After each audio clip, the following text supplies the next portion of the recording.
Este programa não é recomendado para menores de 14 anos. Paz e graça para você ligado nessa emissora. Começamos agora o seu programa de reflexão, entrevistas e debates de todas as noites. Hoje, naquele formato que você tanto aprecia, com tempos definidos para ambas as partes. E o tema não pode ser mais complexo, mais polêmico ou mais misterioso. As três palavras cabem muito bem. É a origem do mal. Recentemente, o Vejam Só abordou de passagem essa questão, que é um espinho na carne de todo mundo que pensa. Afinal de contas, de onde veio o mal?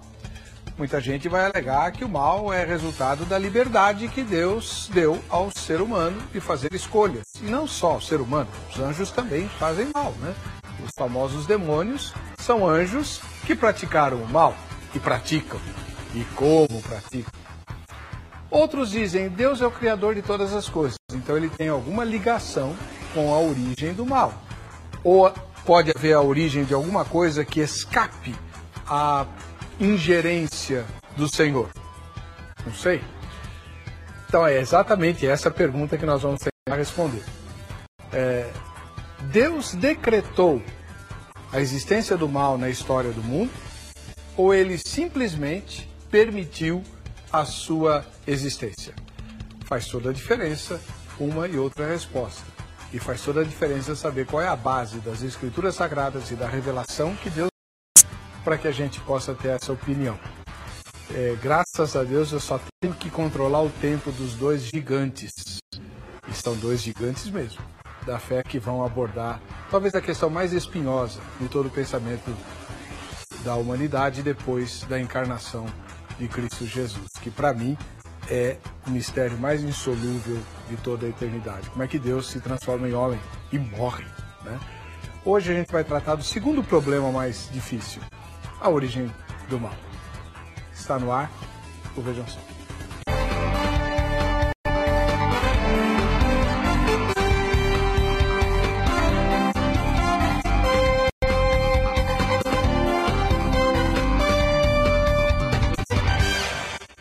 Olá, em nome da Academia Teológica da Graça de Deus, a Grade, quero dar a você a nossa gratidão, né, e a nossa boa noite, sabendo que você nos recebe aí na sua casa e por isso nos enche de alegria. Em nome da Academia Teológica da Graça de Deus, começamos essa programação que visa humildemente abordar talvez a questão mais delicada, como eu disse na escalada de abertura, do pensamento humano depois da encarnação do Senhor Jesus, a origem do mal. Para falar sobre esse assunto, nós conseguimos, graças a Deus, trazer dois gigantes da fé, que são pessoas que creem em Deus, que pastoreiam a igreja, que refletem profundamente sobre a palavra, e portanto são dois teólogos, mas não de gabinete, né? E que aceitaram humildemente participar desse embate. Um deles é o pastor Jamierson Oliveira, que, entre outras coisas, pastoreia a Igreja Batista Etnos. Paz e graça, o senhor tá bom? Tudo bem, Heber. Paz e graça, é uma alegria voltar ao programa, estar com vocês novamente, estar junto também novamente com o reverendo Leandro. Já estivemos juntos aqui, acho que há um ano atrás. Sempre um privilégio voltar ao programa e pela segunda vez no mesmo tema. Você é um dos pouquíssimos que consegue falar disso com propriedade, ué. E foi muito interessante, né, a discussão passada com o reverendo Leandro Moura, né, também da Igreja Presbiteriana. E hoje é a oportunidade de avançar um pouquinho no assunto e nos debruçarmos sobre esse abismo, né, intelectual, emocional. Acho que a gente sofre. Eu gosto dessa observação do William Lane Craig, né, um dos maiores teólogos e filósofos cristãos, que o problema do mal é um problema intelectual e emocional, né?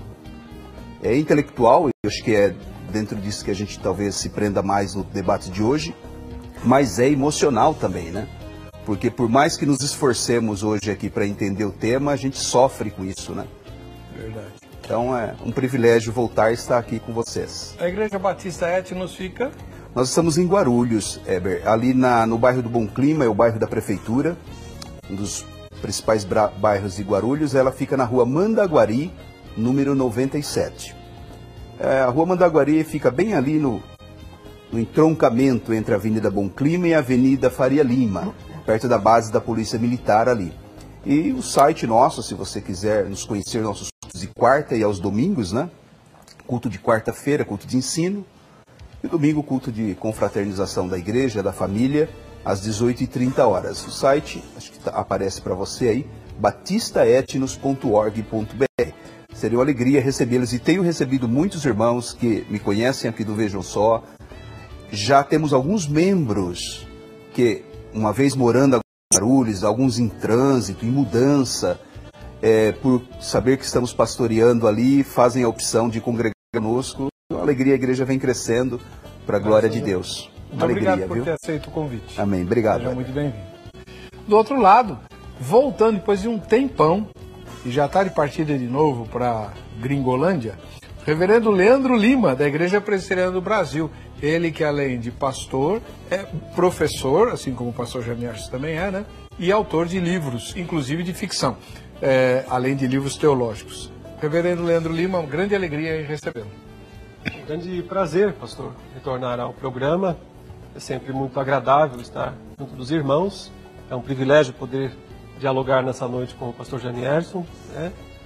E também o tema muito interessante, como já foi dito, né? É uma oportunidade que nós temos de esclarecer melhor, inclusive delimitar melhor quais são as posições, né? O que de fato, eu, na minha posição reformada, né, o calvinista, o que de fato é dito, né, na tradição reformada calvinista sobre essa questão dos decretos de Deus, especificamente do decreto do mal.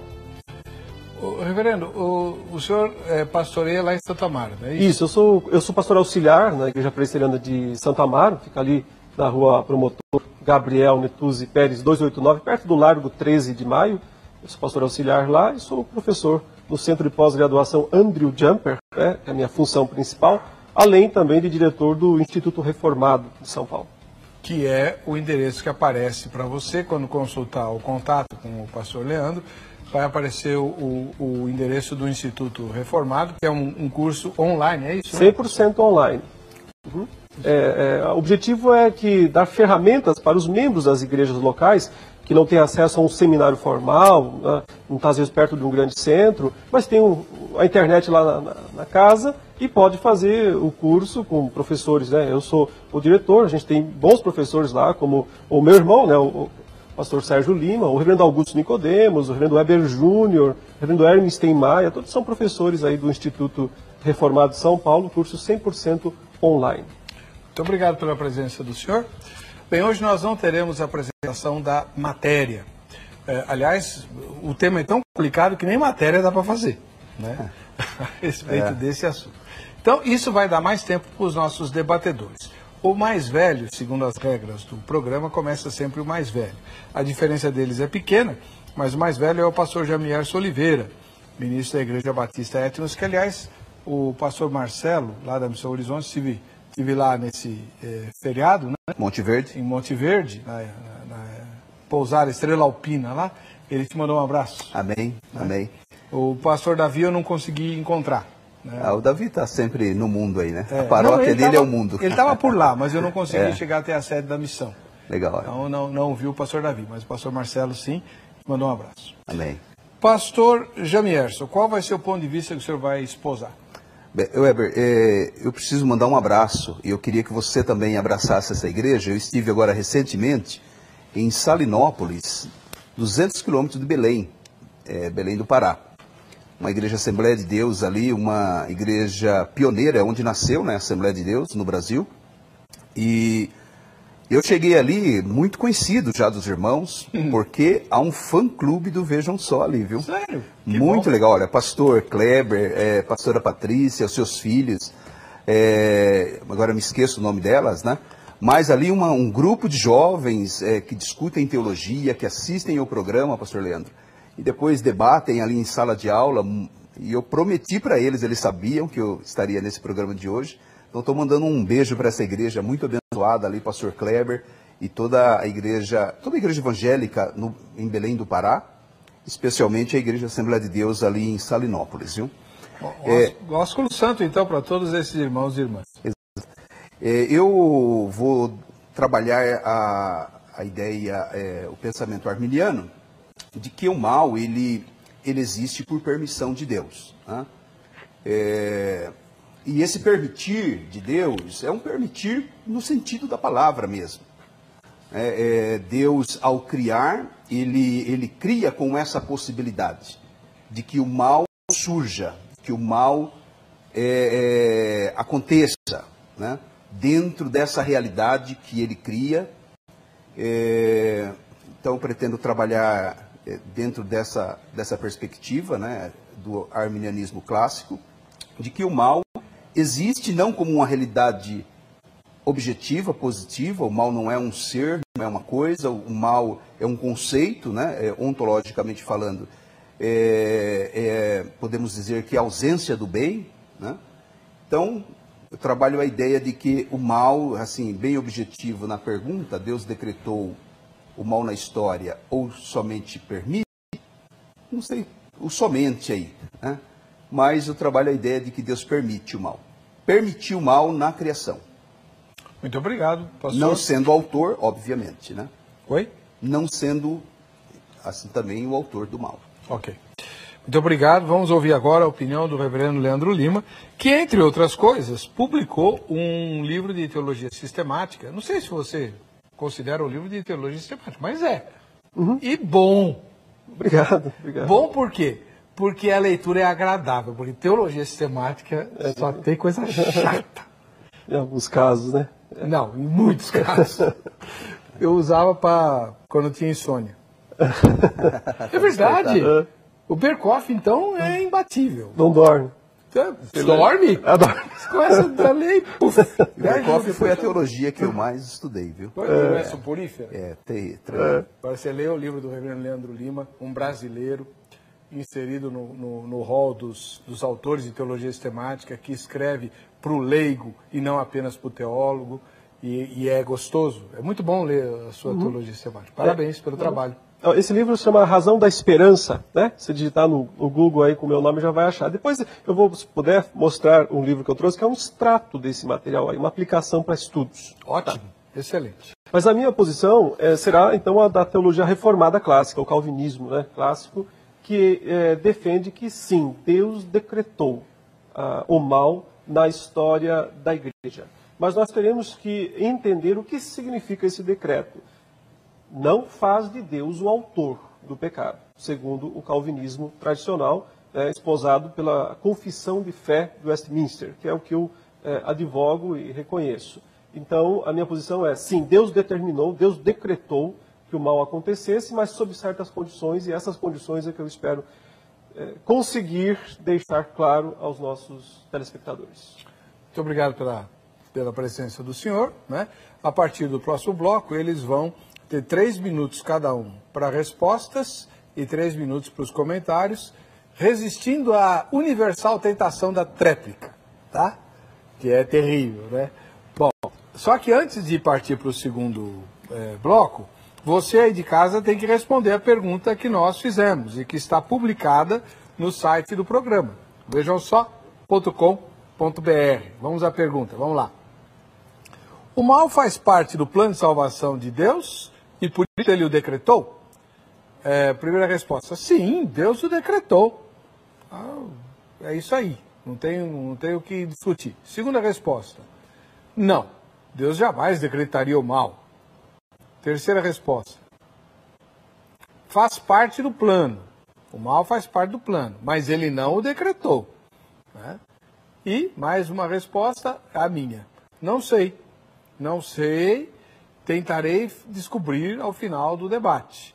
Você votou na enquete, você está habilitado ou habilitada a ganhar livro Mais que Vencedores, um presente da Academia Teológica da Graça de Deus, a AGRADE, tá? É um livro da Ava Press, comentário, na verdade, sobre o livro de Romanos, do Dr. Brian Bailey, tá bom? Por falar em AGRADE, anota o telefone para você ligar amanhã e se informar. Você fica, como o pessoal lá de Belém do Pará, né, e das cidades circunvizinhas, que você ouviu aqui o Jamiarce falando, assim, gostando dos debates e dos embates teológicos. Você conhece a palavra de Deus? Então, a grade tem 600 endereços, na verdade mais de 600, onde você pode estudar a palavra de Deus. O curso bíblico está presente em todas as filiais da grade. Para você saber qual fica mais perto da sua casa, é só ligar amanhã no 0 operadora 11 31 15 08 19. Tá bom? Muito bem, estamos de volta com o programa Vejam Só, hoje no formato presidencial, né?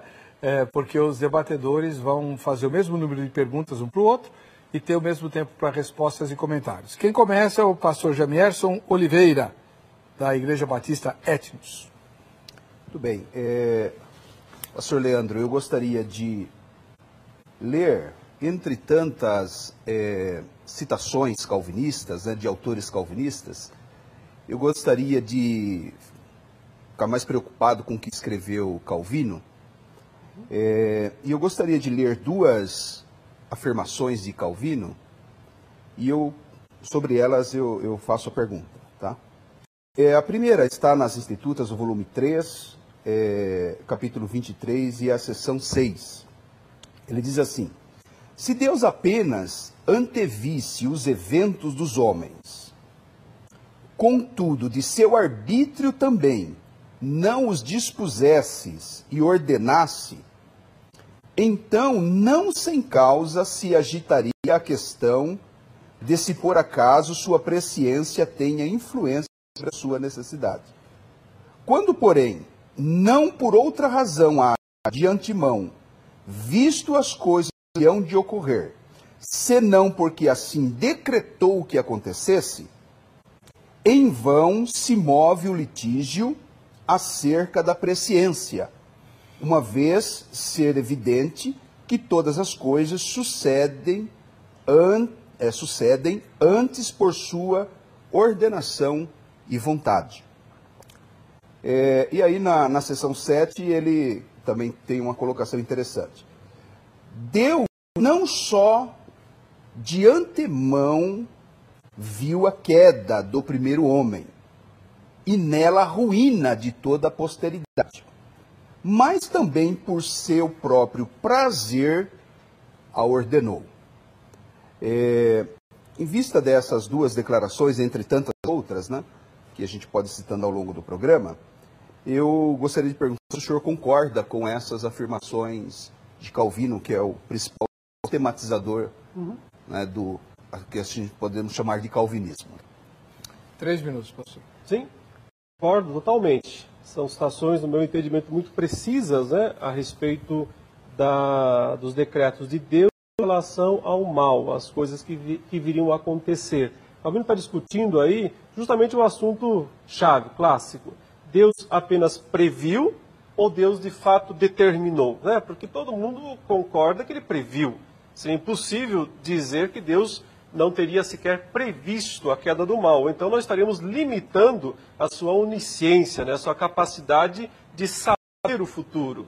Então, como muitos já na época, mesmo antes de Armínio, portanto, né? Calvino é anterior a Armínio, mesmo antes de Armínio, muitos já defendiam que Deus apenas havia previsto a queda, a origem, né, do pecado através de Adão e Eva, mas que ele não teria feito outra coisa a não ser prever. Né? Então Calvino diz, não adianta nada dizer que Deus só previu se ele não tivesse também determinado, decretado, porque seria o mesmo que decepar Deus de um dos seus atributos. A gente manteria a sua onisciência, mas cortaria fora a sua onipotência, né? A sua capacidade de determinar todas as coisas. Então, eu sei que a palavra que certamente lhe causa estranheza e um certo desassossego é a palavra prazer, né? Porque diz que por prazer. Bom, precisamos primeiro ver se o termo prazer vem do francês, né, escrito, ou se é uma tradução e qual é a implicação disso. Eu desconfio, não estou com a versão original francesa aqui para tirar essa dúvida, mas eu desconfio que seja de fato a ideia de prazer, no sentido de que, em última instância, né, Deus é aquele que decreta o mal para que o bem aconteça em última instância.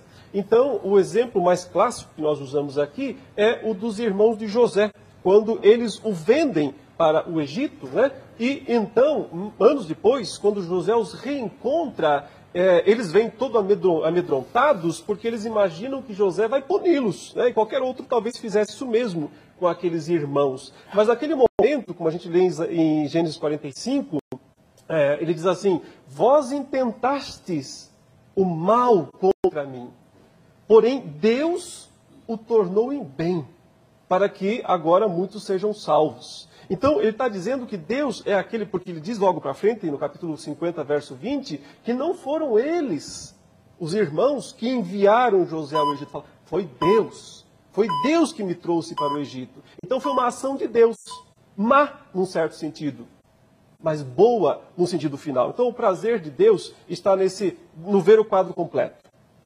Obrigado, reverendo. Pastor Janier, os seus comentários. Muito bem. Eu queria destacar da resposta do reverendo Leandro duas coisas. Nós estamos tratando aqui do mal moral. Não do mal físico ou circunstancial, né? Que é o mal de calamidades, de sofrimento, de adversidade. O exemplo dado no caso de José, e aí também o arminianismo não nega que Deus, soberano como Ele é, e nós não negamos a soberania de Deus, Deus sabe lidar com essa problemática, né? A existência do mal está sob o conhecimento de Deus e o seu absoluto controle.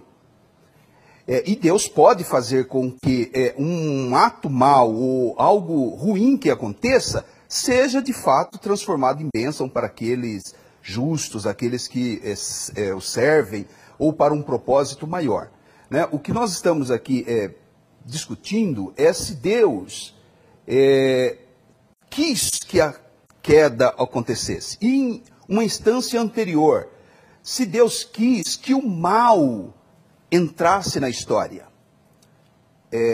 E esse querer de Deus, um querer determinista. Então, por que eu faço essa pergunta? Aproveitando a pergunta do programa, não temos nenhuma outra conclusão lógica, e é por isso que muitos outros autores calvinistas vão trabalhar a ideia, e o último debate que eu tive aqui com o reverendo Leandro Moura, ele é categórico em afirmar que Deus é o autor do mal. Porque se essa permissão que nós estamos trabalhando no programa não é uma permissão no sentido que a palavra se expressa, ou que de não determinismo, ou apenas de possibilidade, levada em última consequência a essa lógica, não tem uma outra saída senão transformar Deus no autor do mal, e não apenas nessa possibilidade. Essa conclusão é uma conclusão lógica, filosófica, né? William Craig, eu vou terminar a minha fala com uma citação do próprio William Craig, que ele diz assim: o determinismo calvinista faz de Deus o autor do pecado e impede a responsabilidade humana. Na visão determinista, que é essa que usa palavras do tipo decreto,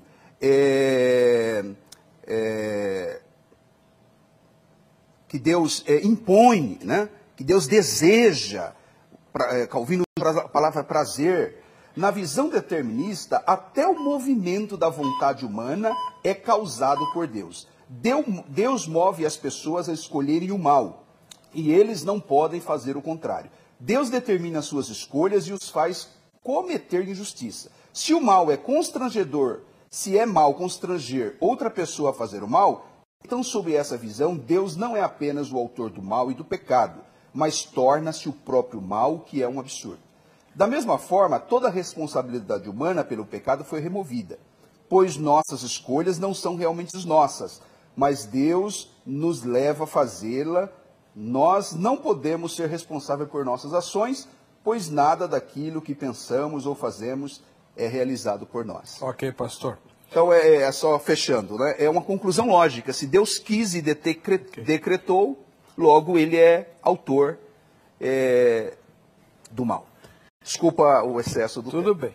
Reverendo Leandro Lima, o senhor vai fazer uma pergunta para ele, e quando a palavra voltar para o senhor, para os seus comentários, se o senhor precisar, o senhor terá mais 30 segundos além dos 3 minutos. Tudo bem.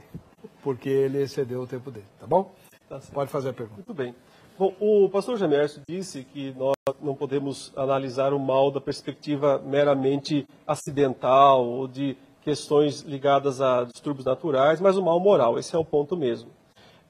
Bom, então retomando o assunto dos irmãos de José, para fazer a pergunta, lá no capítulo 45 de Gênesis, no versículo 8, eu gostaria que o irmão interpretasse então essa expressão para mim, porque na verdade, assim, nós não temos como falar daquilo que aconteceu antes da criação do mundo, porque nós não temos texto disso, nós só temos o que aconteceu depois. E é o relato posterior a isso que nos ajuda a entender se Deus decreta, determina, controla de uma forma mais rígida ou se ele só fica olhando de longe dizendo pode fazer. Né? Então, quando, por exemplo, aqui no verso 8, o José diz aos irmãos, assim não fostes vós que me enviastes para cá, e sim Deus, que me pôs por pai de Faraó e senhor de toda a sua casa e como governador em toda a terra do Egito. Então, como interpretar isso? Porque isso tinha a ver com a ação moral dos irmãos, com o ato pecaminoso de vender, de querer matar, de colocar no poço, trazer os midianitas, vender, mandar para lá, ir lá e falar com o pai, dizer, acho que o animal matou o nosso irmão. Então, veja, havia dolo, havia toda uma situação pecaminosa envolvida. Né? E os irmãos chegam lá e sabem que foram eles que fizeram isso. E aí José diz, não foram vocês. Foi Deus quem fez isso. Então, como Deus não tem relação com uma ação perversa, nesse caso, uma ação maligna, queria entender como o irmão interpreta isso. 3 minutos, pastor. Tá. Eu responderia como o irmão respondeu. Na sua primeira fala, o senhor comentou sobre mal circunstancial, que é o autor do mal circunstancial. Esse episódio é uma narrativa do mal circunstancial. Fruto da ação livre de pecadores. Porque qual que é o conceito de liberdade, da vontade ou livre-arbítrio para o arminianismo depois da queda? Que o homem, ele faz aquilo que é de acordo com a sua própria natureza. Ele não pode fazer nada contrário à sua própria natureza, se não assistido pela graça de Deus. Todo bem desejável, espiritual, moral, só pode ser realizado pelo homem assistido pela graça de Deus. De maneira natural, o homem é mau. Então, o que nós vemos acontecer é uma consequência da queda. Uma consequência da queda. Pecadores que estão pecando, no caso a venda dos irmãos vendendo José, e toda aquela circunstância, como a gente poderia citar um terremoto, como a gente poderia citar uma catástrofe natural, até mesmo as guerras, né, que Deus se utilizou delas, e esse parece ser todo o contexto do livro de Abacuque, que trabalha essa questão do problema do mal, e Deus cita ali a Babilônia, né, como sendo um reino em que punirá Israel. Então é um mal circunstancial. E nesse sentido, Deus é o autor, no sentido dele controlar essas coisas. Então, a história de José, ela é uma narrativa de um mal circunstancial, de um mal físico e não do mal moral. Certo. Está respondido? Respondido. 3 minutos seus comentários. Tudo bem. Que bom, o irmão concorda com a ideia de que há pelo menos um mal circunstancial nesse caso, né? Mas ele tem um aspecto moral, não pode ser só, porque não é só uma tragédia, né? É uma ação com um dolo, e nem é dolo eventual, né? É um dolo assumido, quando os irmãos de fato tentam matá-lo, né? E isso expressa a ação perversa deles. E, no entanto, Deus de fato estava controlando tudo isso, porque tinha um plano. Porque tinha um propósito. Qual era o plano? Qual era o propósito de Deus? Bom, haveria as 7 vacas magras, né? Haveria seca em toda a Canaã e o povo morreria se ficasse ali. Então era necessário que o povo de Israel fosse levado para o Egito para que lá fosse protegido e alimentado por Deus para sobreviver, para passar o tempo da seca e depois voltar outra vez a Canaã. Olha o que Deus fez. Ele então mandou um na frente. Mandou uma pessoa antes até o Egito para preparar o terreno. Quem foi? José.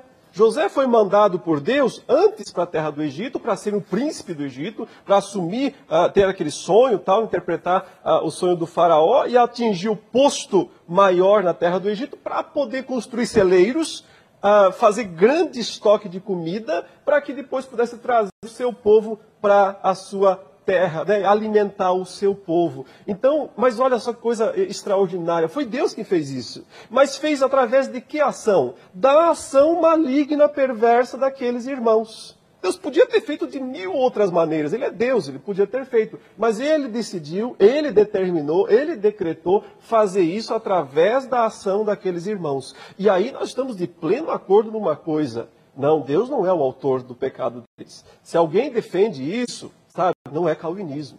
Não é calvinismo. O calvinismo não defende que Deus é o autor do pecado desses irmãos, ou de quem quer que seja. O pecado é deles, por exatamente esse ponto que o irmão disse, porque eles são livres para fazer o mal, porque eles são inclinados, natureza corrupta, livre para fazer o mal, e eles agem de acordo com a própria natureza deles, mas não sozinhos, não independentes, não soltos no universo, e sim debaixo do Deus que controla o mundo, a história, as coisas grandes, as coisas pequenas, as insignificantes, porque tudo é uma engrenagem, cada coisinha é uma engrenagem nessa grande máquina que é a soberania de Deus administrando o mundo. Então Deus sim, Deus mandou José na frente para ele sustentar os próprios irmãos depois, mas para isso usou o pecado dos irmãos.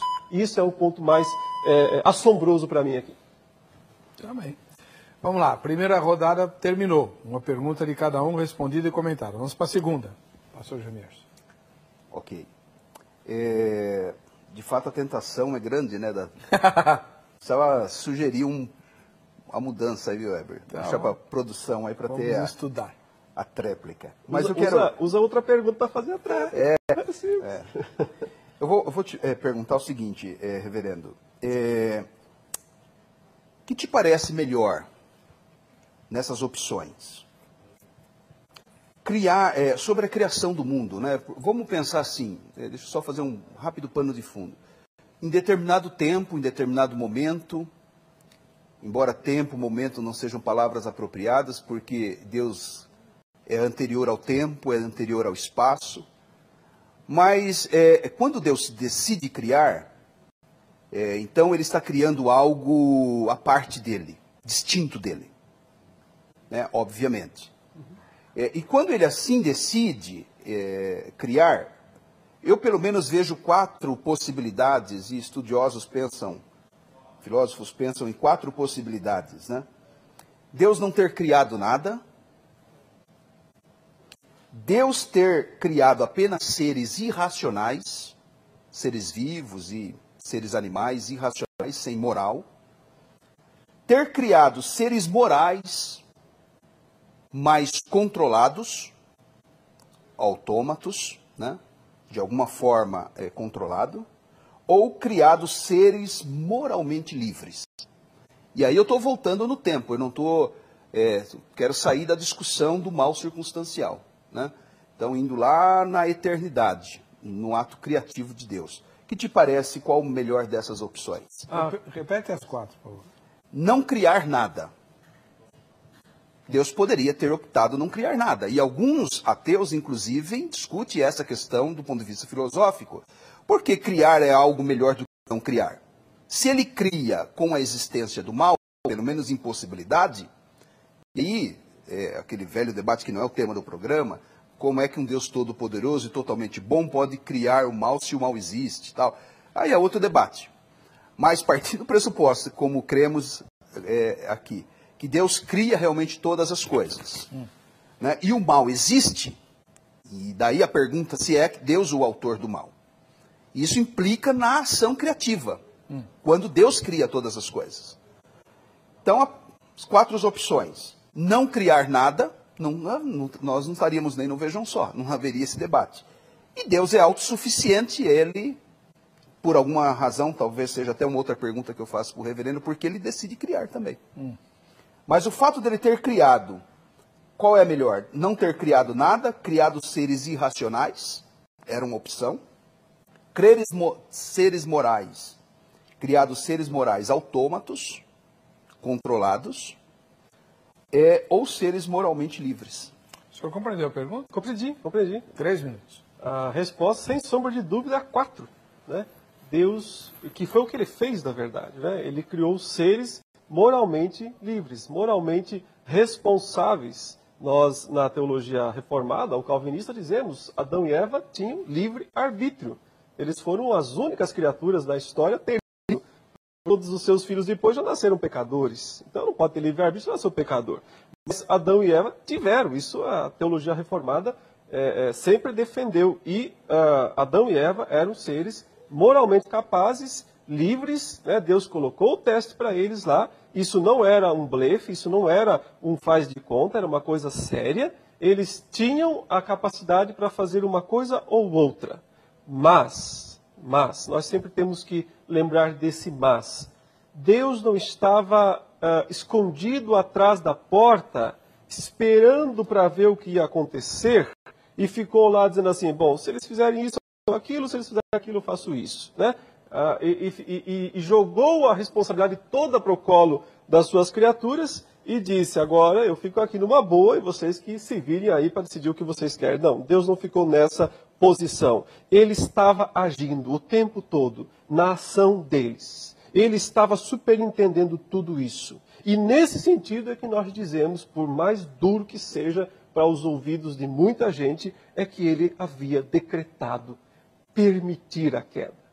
A expressão que eu estou usando aqui é a expressão da confissão de fé do Westminster. Isso é a cristalização do calvinismo. Né? Muitos fazem uma caricatura do calvinismo, nunca ter lido, nunca ter estudado. Eu até achei interessante o irmão citar as institutas aí, achei muito proveitoso. Né? O ponto é, a nossa confissão de fé, o calvinismo clássico, tradicional, diz, Deus decretou permitir a queda. Então, é um decreto permissivo.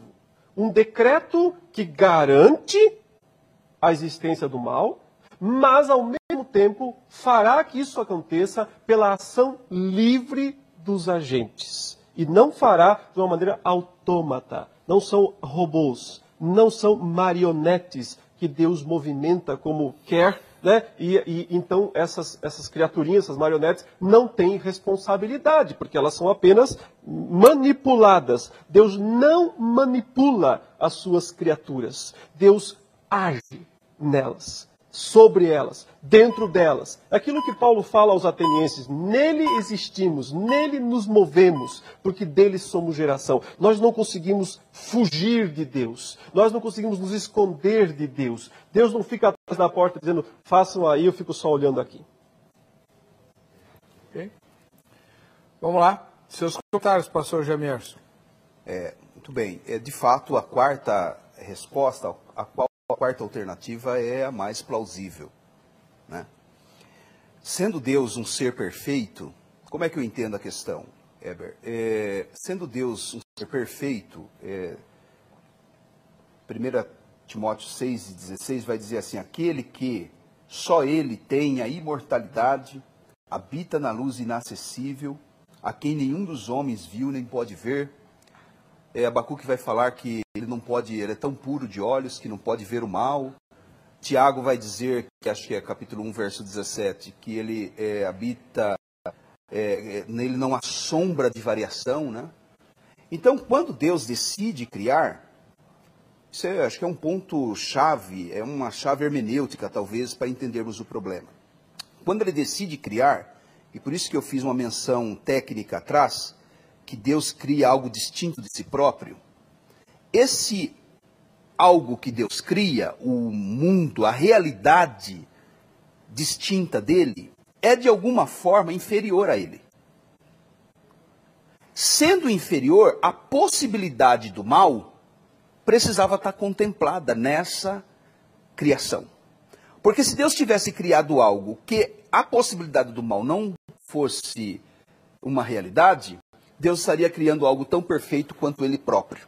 Deus estaria criando a si próprio, o que é uma impossibilidade lógica da sua natureza. Então, quando Deus cria, ele cria algo distinto de si, portanto, inferior a ele próprio, perfeito, mas inferior, porque ninguém é como ele, né?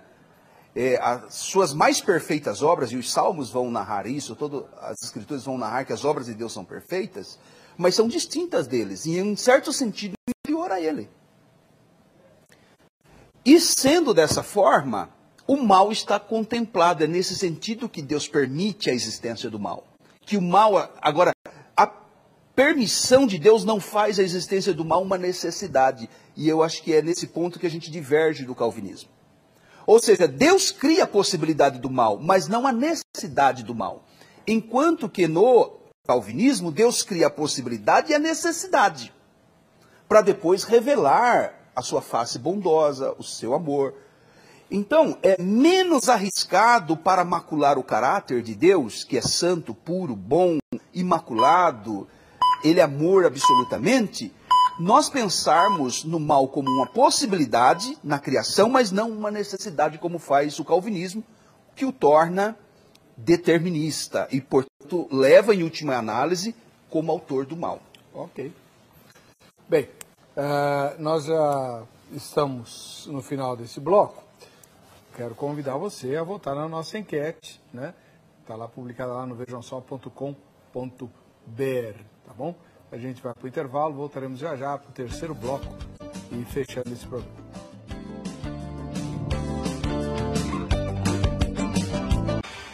Muito bem, estamos de volta com o programa Veja Só, agora para o terceiro e definitivo bloco. O pastor Jamierson Oliveira, da Igreja Batista Etnos, já fez 2 perguntas, mas o pastor reverendo Leandro Lima, da Igreja Presbiteriana do Brasil, só fez uma. Vai fazer a segunda agora. Muito bem. A minha pergunta, pastor, e eu quero dizer, antes de tudo, que eu entendo o drama arminiano.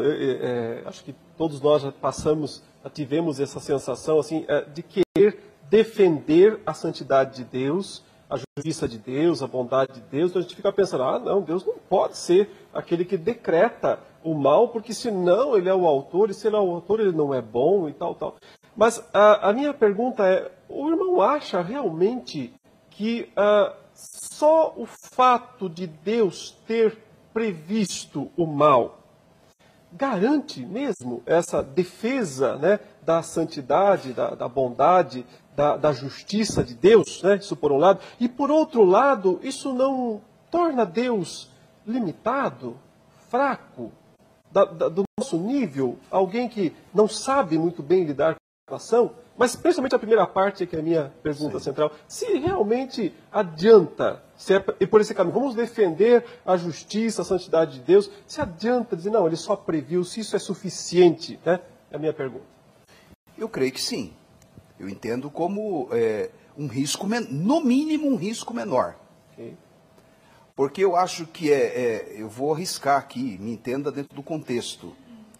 Talvez seja melhor a gente enfraquecer um atributo de Deus do que o seu caráter. Né? Parece que a liberdade humana, ela enfraquece, essa possibilidade de escolha, enfraquece a onipotência de Deus. Mas a gente sabe que, por onipotência, nós não estamos querendo dizer que Deus pode fazer qualquer coisa ou fazer tudo. Deus não pode criar um outro Deus, como Ele próprio. Ao criar, Ele precisa criar algo distinto de si, inferior a si próprio até. Né? Que é a minha tese, de que a criação existe por um ato livre de Deus, que é a liberdade no mais absoluto sentido e significado.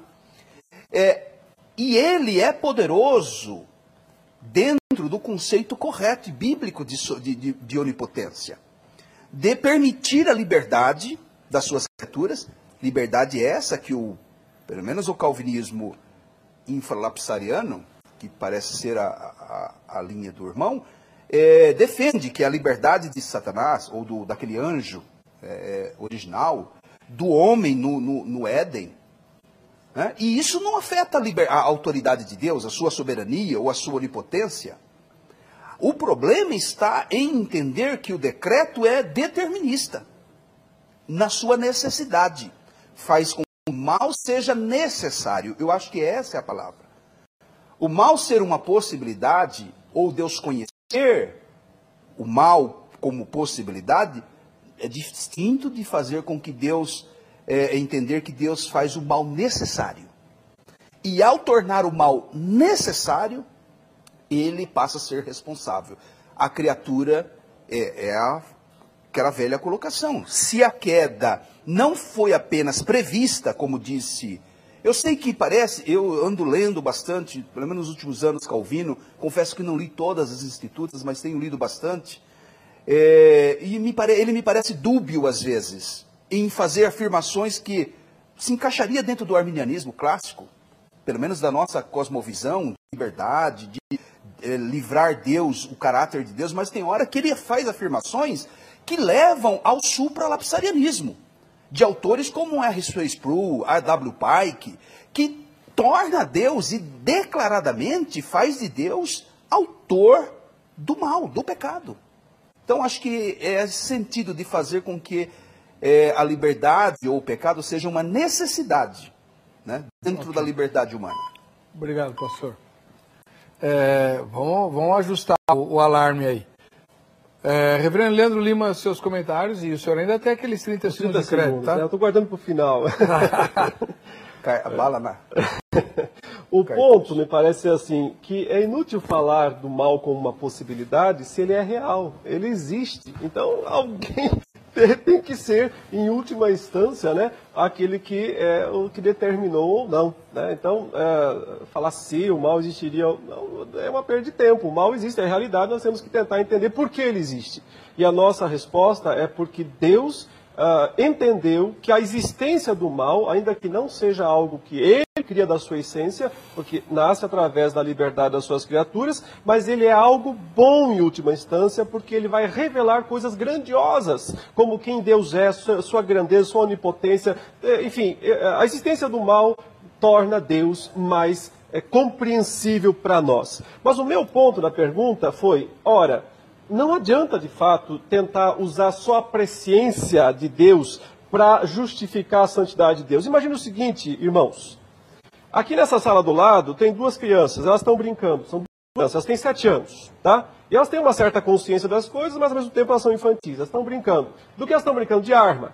Cada uma tem lá uma arminha de brinquedo na mão. Aí pá, pá, pá, uma tirando na outra. Muito bem, acontece o seguinte, eu estou aqui e eu sei que ali tem uma arma de verdade. Dentro daquele armáriozinho tem uma arma de verdade, uma arma que mata. E eu sei que daqui a pouquinho essas crianças vão pegar essa arma.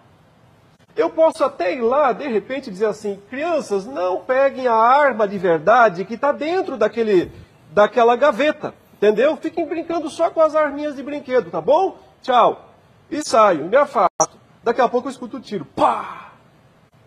Volto lá e diz, eu tinha previsto, na verdade, que elas iam fazer isso.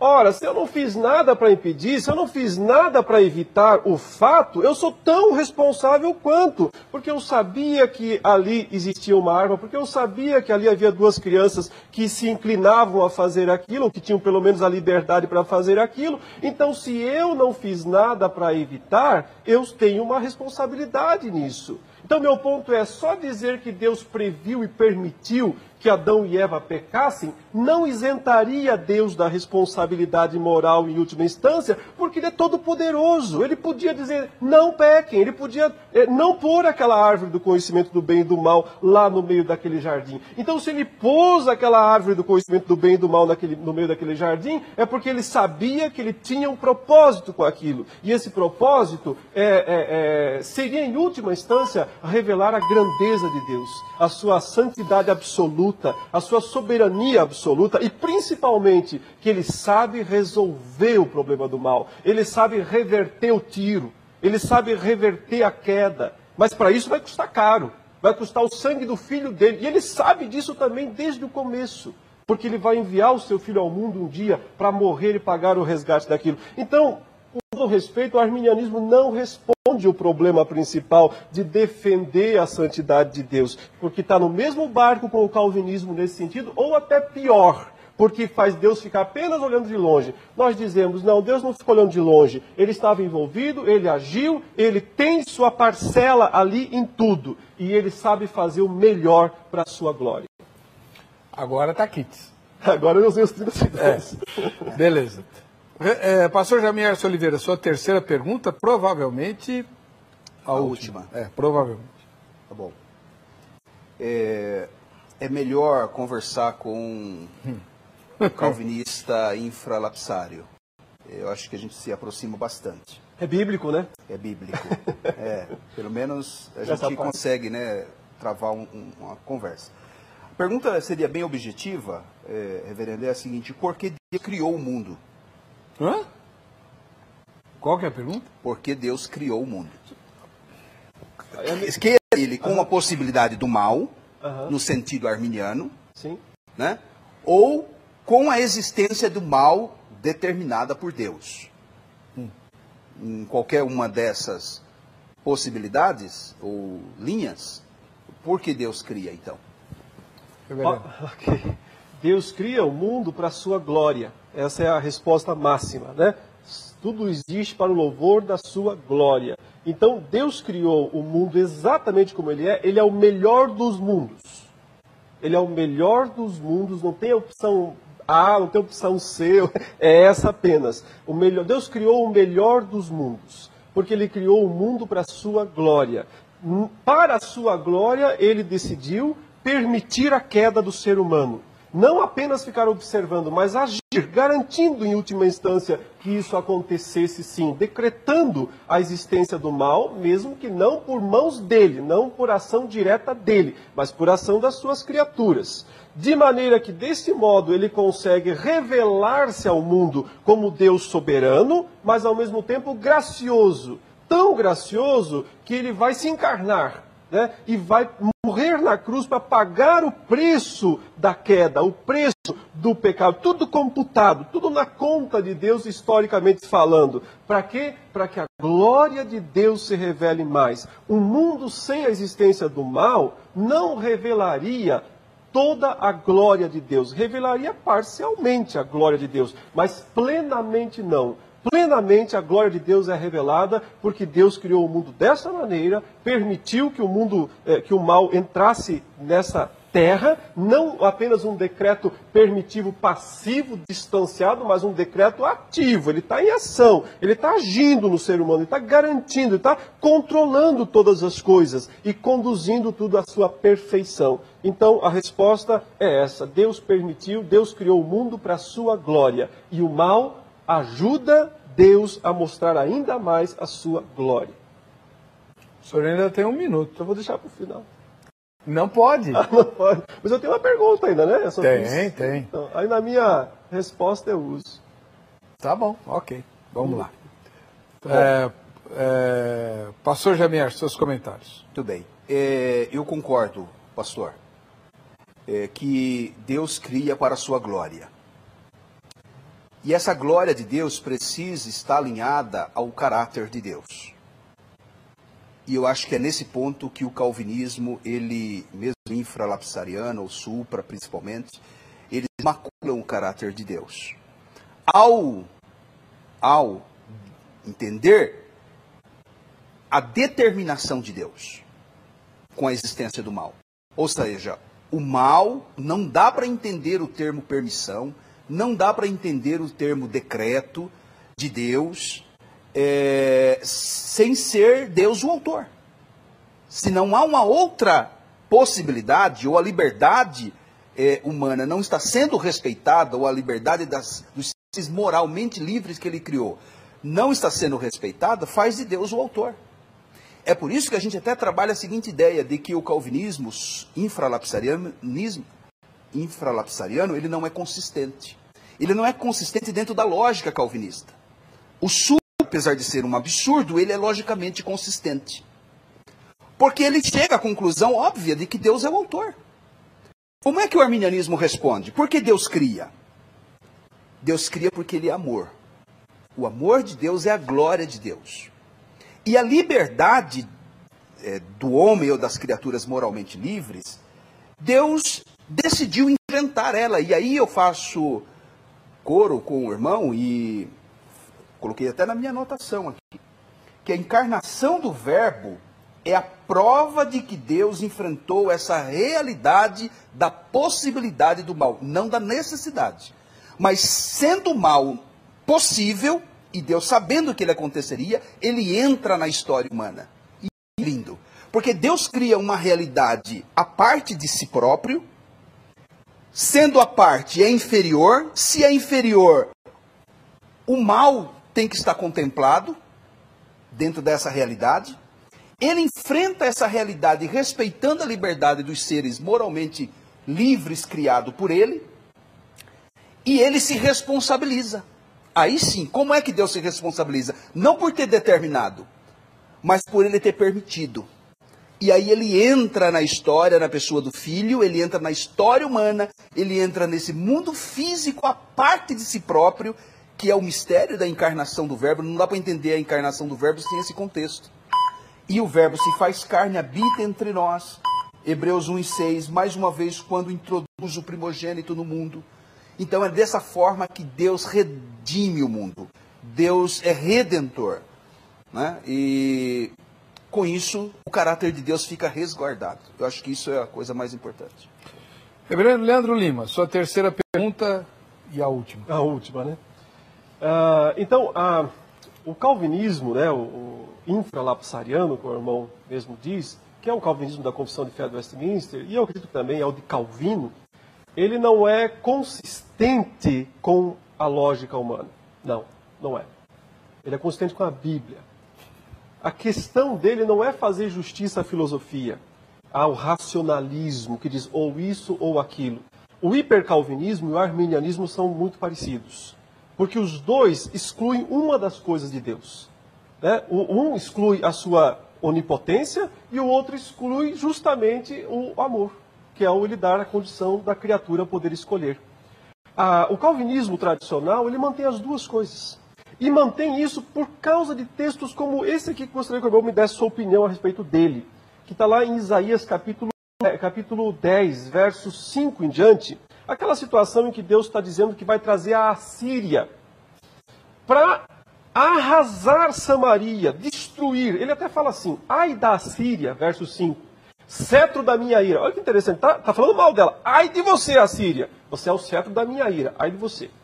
A vara em sua mão, a vara na mão do rei da Síria, é o instrumento do meu furor, Deus está dizendo. Eu vou usar a sua vara para bater em quem eu quero. Envio-a contra uma nação ímpia e contra o povo da minha indignação lhe dou ordens, para que dele roube a presa, ele tome o despojo e o ponha para ser pisado aos pés como a lama das ruas. Ou seja, Deus está dizendo o seguinte, eu vou usar a Síria para arrasar Samaria. E depois também a Babilônia para arrasar Jerusalém. Não vai sobrar nada. Eu vou esmagar o jovem, vou esmagar o velho, vou esmagar a virgem, vou esmagar o soldado. Deus está falando que vai fazer isso. Usando aqueles instrumentos humanos que eram a Síria. Agora olha o que a Síria diz, verso 7. Ela, porém, assim não pensa. O seu coração não entende assim. Antes, intenta consigo mesma destruir e desarraigar não poucas nações. O ponto é o seguinte, Deus está dizendo, mas ela acha que está fazendo tudo o que ela quer. Ela está fazendo a vontade dela, ela é uma superpotência. Ela está arrasando as nações, está destruindo todo mundo. Então Israel é só mais um povinho que ela vai passar por cima, né? Como uma rifadeira que vai destruir tudo. Mas Deus está dizendo, não é assim. Eu estou usando você como meu cetro, como meu instrumento, para bater no meu povo. E digo mais para você, e aí está a coisa mais interessante, né? O verso 12 diz, por isso acontecerá que, havendo o Senhor acabado toda a sua obra no Monte Sião e em Jerusalém, quando ele acabar de destruir Jerusalém, ele vai castigar a arrogância no coração do rei da Síria. Mas ele não usou o rei da Síria para isso. Como é que Deus pode castigar o coração do rei da Síria se ele acabou de dizer que ele que trouxe o rei da Síria para fazer isso? Como que o arminianismo explica isso só na ideia da previsão, da presciência? 3 minutos, pastor. Um texto melhor do que esse é o clássico Isaías 45. 45, versículo 7. É o mesmo contexto. Como é que Deus pode chamar de Ciro, meu ungido, sendo ele um ímpio? A quem tomo pela mão direita para abater as nações ante a sua face, tal. Aí mais para frente ele vai chamar, também chama Israel de meu servo. né? Parece uma louca contradição. E o versículo de número 7, que é o clássico versículo do mal circunstancial. Eu formo a luz e crio as trevas, faço a paz e crio a guerra. Eu, Senhor, faço todas essas coisas. Nós estamos dentro do contexto, pastor, na meu entendimento, o contexto do mal circunstancial. O irmão volta, como no caso de José, ao mal circunstancial. Nós já estamos dentro da esfera da queda, do mundo material. E eles são ímpios, mas aí, nesse sentido, concordo que Deus é autor e ele sabe usar mesmo ímpio para o seu fim, mesmo ímpio para os seus propósitos maiores. Mas essa questão não toca o mal moral. Não toca a determinação do mal moral, que é antecedente. Então, em que sentido eu formo a luz e crio as trevas? Faço a paz e crio o mal? No sentido circunstancial. O próprio Calvino vai chamar de lunáticos quem discorda dessa interpretação de mal circunstancial nessa passagem clássica, né, de Isaías 45 e 7. Então, para o arminianismo, nós estamos tranquilos em relação a essa questão. Uma vez que Deus é perfeito, ele não pode ser tentado pelo mal, e Deus a ninguém tenta. Qualquer um que é tentado, segundo Tiago, é tentado pelas suas próprias concupiscências, pelo seu próprio pecado. Então, quando Ciro for julgado e condenado, ele é condenado porque ele era ímpio. Quando o reino citado, a Síria é citado aí, como também lá de Abacuque, né? Deus é todo. Abacuque vai dizer: como pode, Senhor? Eu clamo aqui, ó, violência, violência, e o Senhor nada faz. O Senhor não pode ver o mal, como é que o Senhor permite? E está usando agora a Síria e a Babilônia para esse propósito? Mal circunstancial. Anterior a isso existe o mal moral, que Deus não pode ser autor, não pode determiná-lo. Deus previu na sua onisciência como possibilidade, não como uma necessidade. Sendo uma possibilidade, ele entra na história e redime a história, né, pela encarnação. Então, vejo por esse ângulo a passagem. Obrigado, pastor Jamier. Seus comentários, reverendo. Eu agradeço a resposta. Não tem como, em última instância, separar totalmente o mal circunstancial do mal moral. Eu entendo as distinções, elas são verdadeiras, mas existem ligações entre elas, porque o mal circunstancial está entrelaçado com o mal moral. O fato é que quando o rei da Síria veio e fez todas aquelas maldades em Jerusalém, antes disso em Samaria, foi um mal circunstancial, foi uma tragédia, foi uma calamidade, mas foi um dolo também, foi uma ação perversa, uma ação maligna daquele rei, né? Então não tem como dizer Deus não tem nada a ver com isso, essa parte eu não estou fora dessa, não dá, Deus está controlando tudo isso. Até porque não adianta dizer, então tá, depois da queda eu aceito que Deus tenha envolvimento com o mal, mas antes não. Qual a diferença? Não tem diferença, né? Se isso de fato atinge o caráter de Deus, atinge de qualquer maneira. Mas não atinge. E por que não atinge? Porque Deus sabe lidar com o mal. Porque Ele não é, de fato, em última instância, o autor do mal. Mas é quem o determinou. É quem o decretou. E o irmão citou Isaías 45, que é uma das minhas passagens favoritas. O ponto parece ser, né, que o arminianismo tenta explicar Deus demais.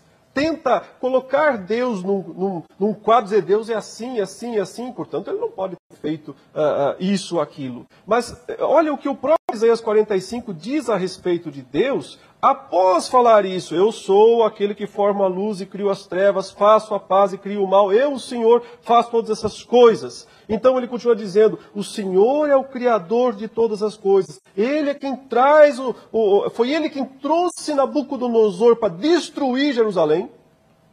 E é ele quem levanta Ciro, um outro rei, para reconstruir Jerusalém. Quer dizer, o mesmo Deus decreta as duas coisas. Um destrói e depois reconstrói, né? E aí a conclusão do profeta, no verso 15 do 45, é: verdadeiramente, tu és Deus misterioso, ó Deus de Israel, ó Salvador. Olha que termo, dizendo: olha, nós não precisamos querer explicar Deus. Nós não somos advogados dele. Nós não temos que tentar defender a sua santidade, a sua justiça. Nós temos que reconhecer em última instância que nós não o compreendemos. Ele está muito além das nossas meras, limitadas capacidades mentais. Mas tanto o arminianismo quanto o hipercalvinismo, eles usam a lógica humana, colocam Deus dentro da lógica humana e dizem, já que isso não é aceitável para a minha lógica, Deus não pode fazer isso. Mas o texto bíblico diz, ele faz, ele cria, ele determina, e ele é misterioso por causa disso. Finalizando no capítulo 46, dessa mesma sequência, já que o 45 foi citado, ele diz no verso 9, lembrai-vos das coisas passadas da antiguidade, que eu sou Deus e não há outro. Eu sou Deus e não há outro semelhante a mim, que desde o princípio anuncio o que há de acontecer. E desde a antiguidade as coisas que não sucederam, que digo, o meu conselho permanecerá de pé, farei toda a minha vontade. Que chamo a ave de rapina desde o Oriente. Quer dizer, por que está chamando a ave de rapina? Porque vai ter carne para comer, porque vai ter mortandade, matança. E ele diz, eu estou trazendo a ave de rapina para comer carne aqui. Eu estou fazendo isso. Então a gente não tem como tirar da esfera de Deus o controle total e absoluto sobre todas as ações humanas, boas ou más. É isso que diz o calvinismo. Mas Deus não é o autor moral do pecado deles. Bem, tentamos e conseguimos grandes progressos na discussão desse tema tão misterioso. Eu tenho certeza que você aprendeu bastante coisas hoje, eu aprendi várias.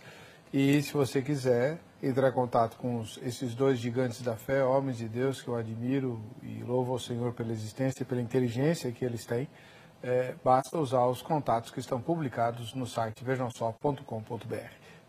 Ganhou o livro da grade, foi o Fernando, lá de Fortaleza. Tem uma ótima grade aí, viu, Fernando?